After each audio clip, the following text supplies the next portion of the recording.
அரசு உயர்நிலைப்பள்ளி சாத்தான்கோவில்பட்டி. நீர் மேலாண்மைக்காக நாங்கள் செய்த செயல்பாட்டின் பகுதிகளை காண்போம். எங்கள் பள்ளி கருப்பு பகுதியில் அமைந்துள்ளது. அடிப்படை தேவைகளுக்கான நீரளவு மிகவும் பற்றாக்குறையாகவே இருந்தது. இதனால் ஆசிரியர்கள், மாணவர்கள் ஆகிய நாங்கள் அனைவரும் மிகவும் சிரமத்திற்குள்ளானோம்.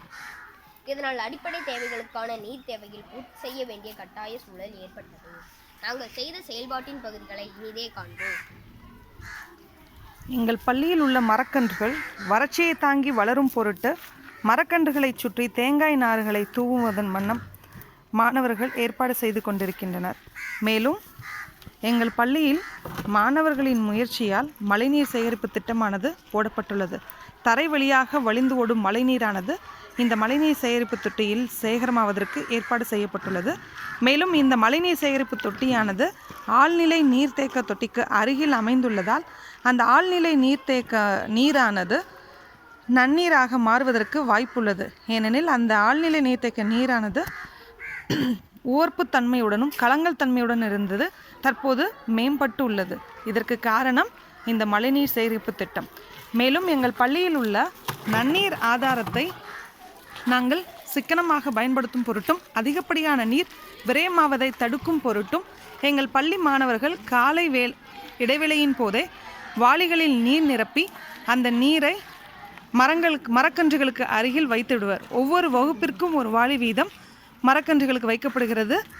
மேலும் இந்த முறையானது சுழற்சி முறையில் அனைத்து மரங்களுக்கும் வைக்கப்பட்டு அனைத்து மரங்களினுடைய நீர் தேவையை பூர்த்தி செய்யும் வண்ணம் உள்ளது.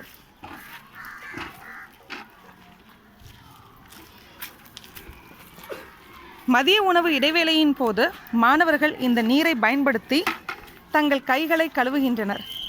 மேலும் அதே நீரை பயன்படுத்தி தான் எங்கள் பள்ளி மாணவர்கள் தங்களுடைய தட்டினையும் கழுவுகின்றனர். இதன் மூலம் அந்த கழிவு நீரானது மரங்களுக்கு நீர்ப்பாசனமாக பயன்படுத்தப்படுவதால் நன்னீரானது சேமிக்கப்படுகிறது. மேலும் மரக்கன்றுகள் வறட்சியை தாங்கும் வண்ணம் தேங்காய் நாரானது மரக்கன்றுகளை சுற்றி போடப்படுகிறது. இந்த தேங்காய் நார் போடப்படுவதன் காரணமாக மரக்கன்றுகள் ஈரப்பதத்தை தக்க வைத்து கொள்ள முடிகிறது. இதனால் ஒரு முறை நீர் பாய்ச்சுவதன் மூலம் நீரானது அதிக நேரத்திற்கு அந்த மரக்கன்றுகளுக்கு ஈரத்தன்மையை கொடுக்கும் வாய்ப்புள்ளது. மேலும் நெகிழி டப்பாக்கள், காலியாக உள்ள நெகிழி டப்பாக்களை மரக்கன்றுகளுக்கு அருகில் குளிப்பறித்து அந்த நெகிழி டப்பாக்களில் துளையிட்டு மண்ணில் பதிக்கப்படுகின்றது. இதன் காரணமாக அதிகப்படியான நீர் ஆவியாவது தடுக்கப்படுகிறது. மேலும் அந்த நெகிழி டப்பாக்களில் நீர் ஊற்றுவதன் மூலம் அழுத்தத்தின் காரணமாக அடியில் இடப்பட்ட துளையின் வழியாக நீரானது வெளியேறும்.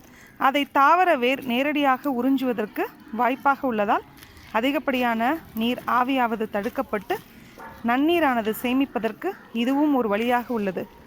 இவ்வாறாக எங்கள் பள்ளியில் நீர் மேலாண்மை செய்யும் பொருட்டு இது போன்ற சிறு சிறு செயல் திட்டங்கள் நடைமுறையில் நாங்கள் செய்து கொண்டிருக்கிறோம். இதன் காரணமாக எங்கள் பள்ளியில் அதிகப்படியான நன்னீரானது சேமிக்கப்படுகிறது. எங்களால் நீர் பற்றாக்குறையை சமாளிக்கவும் முடிகிறது.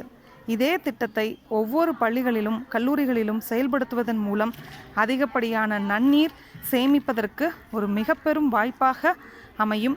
இம்முயற்சியை மேற்கொண்ட எம் பள்ளி மாணவர்களுக்கும் செயல்படுத்தி வரும் அனைத்து ஆசிரிய பெருமக்களுக்கும் மாணவர்களுக்கும் நன்றியை தெரிவித்துக் கொள்கிறோம்.